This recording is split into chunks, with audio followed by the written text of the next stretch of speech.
Today's lunch என்னப்பா? Today's lunch menu white rice. Rice என்ன குழஞ்சு போயிருக்கு?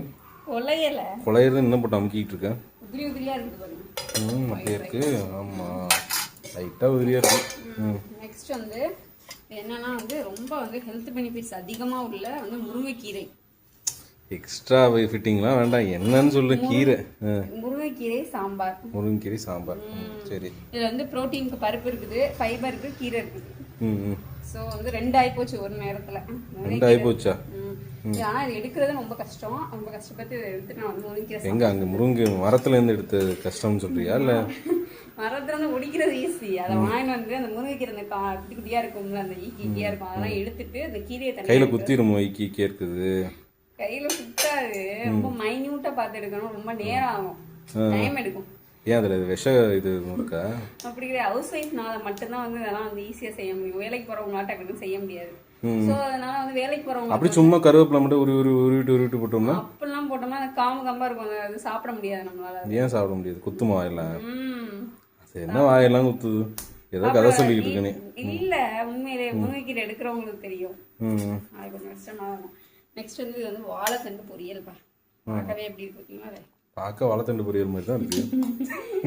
இது வந்து வாழைத்தண்டு பொரியல். பார்க்க எப்படி இருக்குன்னு கேட்டேன். வாழைத்தண்டு பொரியல் மாதிரி இருக்குன்னு சொன்னேன். சத்தான வாழைத்தண்டு பொரியல், சத்தான முருங்கைக்கீரை சாம்பார், பருப்பு போட்ட சாம்பார், ஒயிட் ரைஸ். இது வந்து வீட்டில் வந்து பசும்பாலில் போட்ட தயிர். பேக்கெட் பால்லாம் வாங்குறோம் நம்ம. பேக்கெட் பால் வாங்குறோம். பசும்பால் தயிர் ஒரே கொடுத்தாங்க. எல்லாமே பசும்பால் தானே? அப்படியா? ஆமா, நீ அப்படிதான் பதில் சொல்லிருக்கணும். சரி, இது வந்து பசும்பால் தயிரை வந்து பேக்கெட் பால்ல வந்து போட்டாச்சு. பேக்கெட் பால்ல போட்டியா? பேக்கெட் பால் சட்டியில போடல, பேக்கெட் பால்ல போட்டுருக்கு. அது கிடையாது, பேக்கெட்டை காய்ச்சி அந்த பேக்கெட்டை உடைச்சு காய்ச்சி ஆவின் பால் தான். சரி.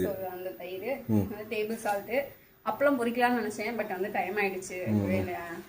இதெல்லாம் சொல்லணுமா? அப்ப அவசியம் அப்பளம் பொரிக்கலாம்னு நினைச்சதெல்லாம் சொல்லணும். சொல்லுங்க. இதுதான் வந்து ஹெல்த்தியான சாப்பாடு. ஆனால் பார்க்கவே ஒன்றும் சாப்பிட்ற மாதிரியே இல்லையே. ஒரு வந்து எடுத்து தட்டை பார்த்தோம்னா ஒரு ஒரு ஒரு என்ன சொல்றது, டேஸ்டியான ஒரு சாப்பாடு அப்படின்னு பார்த்துட்டு சத்தா மட்டும் இருந்தா போதுமா? சத்து பிறகு காலகட்டத்தில் ரொம்ப ரொம்ப முக்கியம்.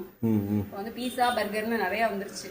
ஸோ அதெல்லாம் வந்து ஒரு பக்கம் நம்ம சாப்பிட்டாலும் இது வந்து நம்ம ஹெல்த்தி ஃபுட். நம்ம எங்க சாப்பிடணும் பீஸா பர்கர்? நம்ம சாப்பிடல, ஒரு சொல்றேன் பொதுவாக வந்து மக்களுக்காக நான் சொல்றேன். அதெல்லாம் சாப்பிட்டா கூட இதே வந்து டெய்லி லைஃப்ல வந்து இதை ஆட் பண்ணிக்கணும். முருங்கைக்கீரை எல்லா கீரை வகையுமே நல்லாதாம்மா. டெய்லி ஒரு கீரை சாப்பிட சொன்னாங்க. வீட்டு பக்கத்துல இங்க முருங்கைக்கீரை இருந்துச்சுன்னா முருங்கைக்கீரை எடுத்து செஞ்சு சாப்பிட்டாங்க.